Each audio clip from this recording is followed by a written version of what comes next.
dan jajaran Kementerian Keuangan yang saya hormatin. Sebelumnya pernah nggak Bu ya kita membaca Perpres nomor 6 2012 itu?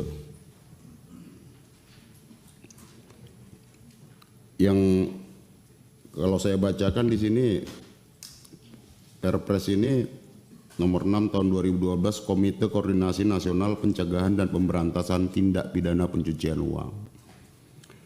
Di sini dijelaskan di Perpres ini di pasal 5 susunan keanggotaan Komite TPPU terdiri dari Ketua, Menteri, Koordinator Bidang Politik, Hukum dan Keamanan, Wakil Ketua, Menteri, Koordinator Bidang Perekonomian, Sekretaris merangkap anggota, Kepala PPATK. Anggotanya itu ada Gubernur Bank Indonesia, Menteri Keuangan, gitu, dan ada menteri-menteri lainnya.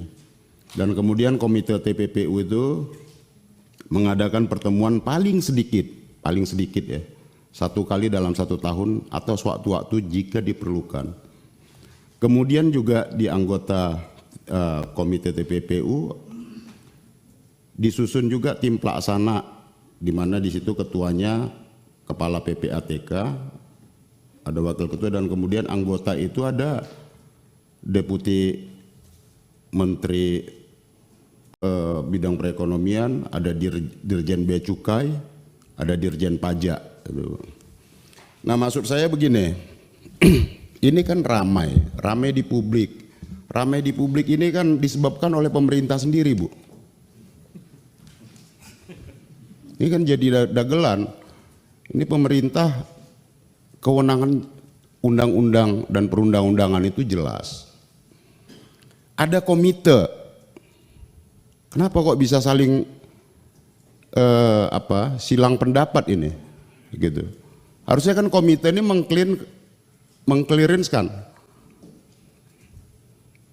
mengklirkan nih seluruh ada temuan apa segala macam yang bisa, mana yang mau tindak lanjutin, mana yang tidak, mana yang apa.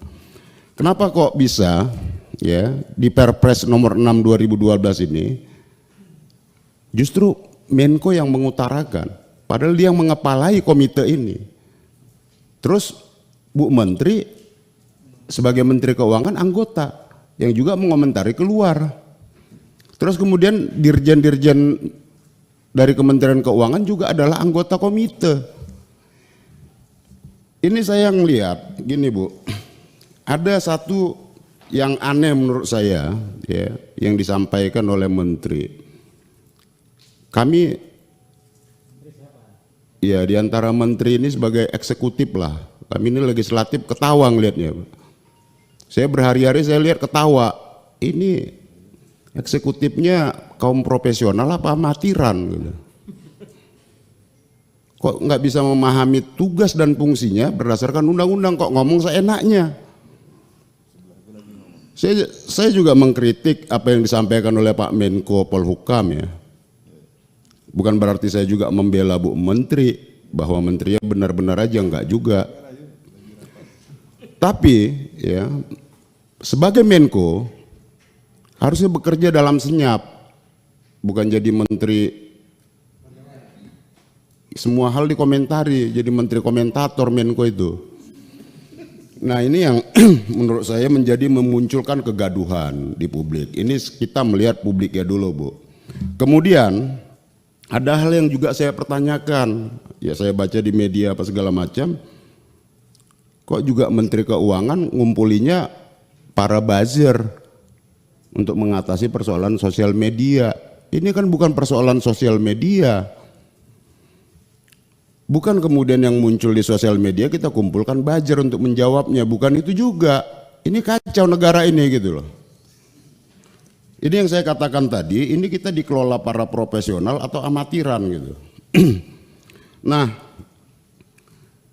yang saya lihat ya di jajaran Kementerian Ibu di berbagai direktorat, terutama Bea Cukai ini Pak, saya beberapa kali mendapat laporan juga banyak masalah juga di situ. Orang yang udah 30 tahun ngimpor barang selama ini nggak apa-apa malah dipersulit. Nah tolong itu menjadi atensi juga Pak. Dan kemudian menyangkut gaya hidup, ini menampakkan kenapa sensitivitas publik hari ini ya, kenapa melihat umpama pegawainya ASN yang dibiayai oleh dari pajak negara. Terus kemudian istri-istrinya, keluarganya. Bukan hanya di kementerian jajaran di Kementerian Keuangan aja Bapak Ibu, tapi juga itu terjadi di kementerian dan lembaga negara lainnya. Bahkan termasuk di kepolisian, istri-istrinya juga pamer. Ini kenapa muncul Bu, Bapak Ibu, ya, sensitivitas ini sensitivitas publik yang hari ini bahwa di pendapatan di masyarakat kita nggak baik-baik aja Bapak Ibu. Ada gap yang sebenarnya cukup dalam, ya. Rakyat kecil itu susah, kemudian pejabatnya atau pegawainya pamer, gitu. Di tengah-tengah kesusahan masyarakat tadi. Nah ini salah satu bentuk sensitivitas yang nggak ada nih dari para penyelenggara negara. Nah sehingga muncullah ini. Kalau Bapak Ibu, kalau negara kita ini baik-baik saja, rakyat ini kehidupannya sejahtera, nggak ada masalah itu. Karena kita semua tujuannya kan untuk sejahtera. Tapi ketika kita mengelola negara ini rakyatnya masih miskin, ya mbok jangan pamer. Pun kalau ada, kalau diwariskan orang tuanya kaya, ya mbok jangan pamer. Ya apalagi kalau bukan warisan. Nah Kementerian Keuangan yang kita tahu Bapak Ibu, tadi sudah disampaikan oleh beberapa teman-teman, ini hal yang sangat sensitif. Pajak negara diberikan kewenangan besar untuk memungut dari rakyatnya. Kalau ini disalahgunakan, ini akan memunculkan ya pembangkangan. Rakyat udah mulai itu. Kita bangkang usah bayar pajak dulu. Jangan salahkan rakyat Bapak Ibu. Saya selalu orang yang berpandangan rakyat nggak pernah salah. Yang salah itu kita. Karena kita memamerkan. Nah, kemudian ya, ini hari ini kita ya semesta inilah membuka ini semua Bapak Ibu. Jadi selalu ada tuh periode di mana ya dia akan muncul momentum-momentum yang membuat goyah sendi-sendi negara. Dulu juga kita nggak tahu Bapak Ibu Soeharto bakal jatuh tahun berapa, nggak ada yang tahu juga. Tapi kemudian ada momentum yang memunculkan krisis ekonomi, krisis politik kemudian. Nah begitupun dengan peristiwa ini Bapak Ibu, jangan dianggap enteng juga gitu ya. Tadi benar yang disampaikan oleh Bu Menteri bahwa TPPU itu kalau dalam hukum kita itu ya dia follow up crime. Dia harus ada dulu predikat crime-nya, tidak pidana asalnya. Nah di sini yang sebenarnya fungsi PPATK itu adalah melakukan analisis seluruh transaksi. Bukan kemudian dengan mudah disampaikan keluar ya tanpa ada hasil. Ini kan ada pemeriksaan dan hasil pemeriksaan. Dibuka aja undang-undang TPPU itu Bapak Ibu. Ada pemeriksaan dan hasil pemeriksaan. Nah hasil pemeriksaan itulah yang boleh disampaikan. Kalau masih proses pemeriksaan belum diketemukan apapun di situ, belum ada hasil pemeriksaan tadi ya harusnya juga kita disiplin semua. Apalagi ini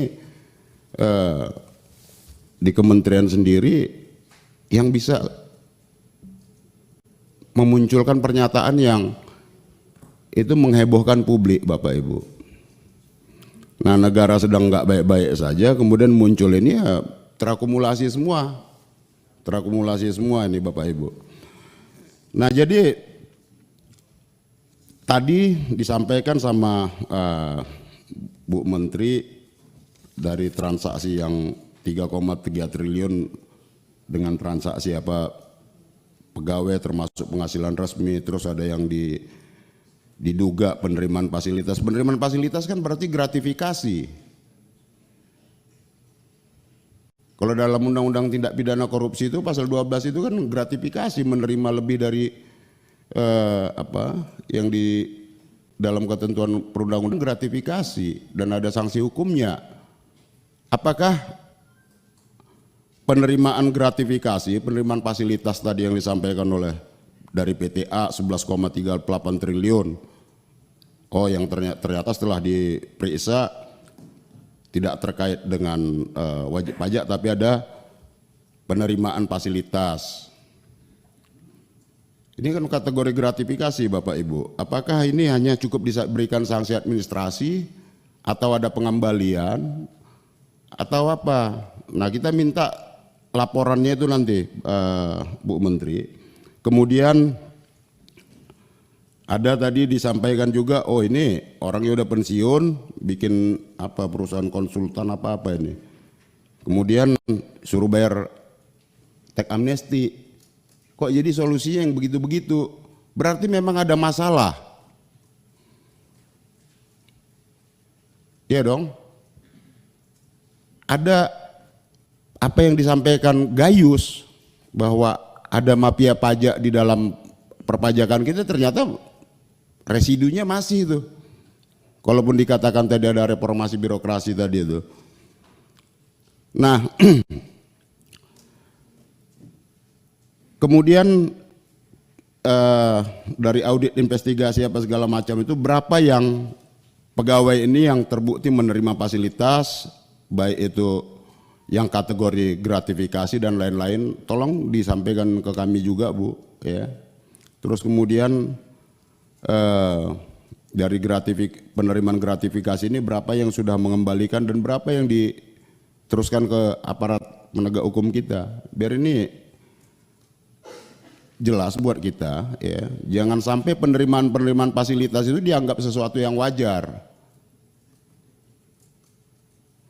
Jadi nanti kong kali kong sama wajib pajak, corporate, kemudian ada pemberian apa segala macam ya cukup dikasih sanksi administrasi. Padahal itu penerimaan yang bentuk gratifikasi itu ada sanksi hukumnya.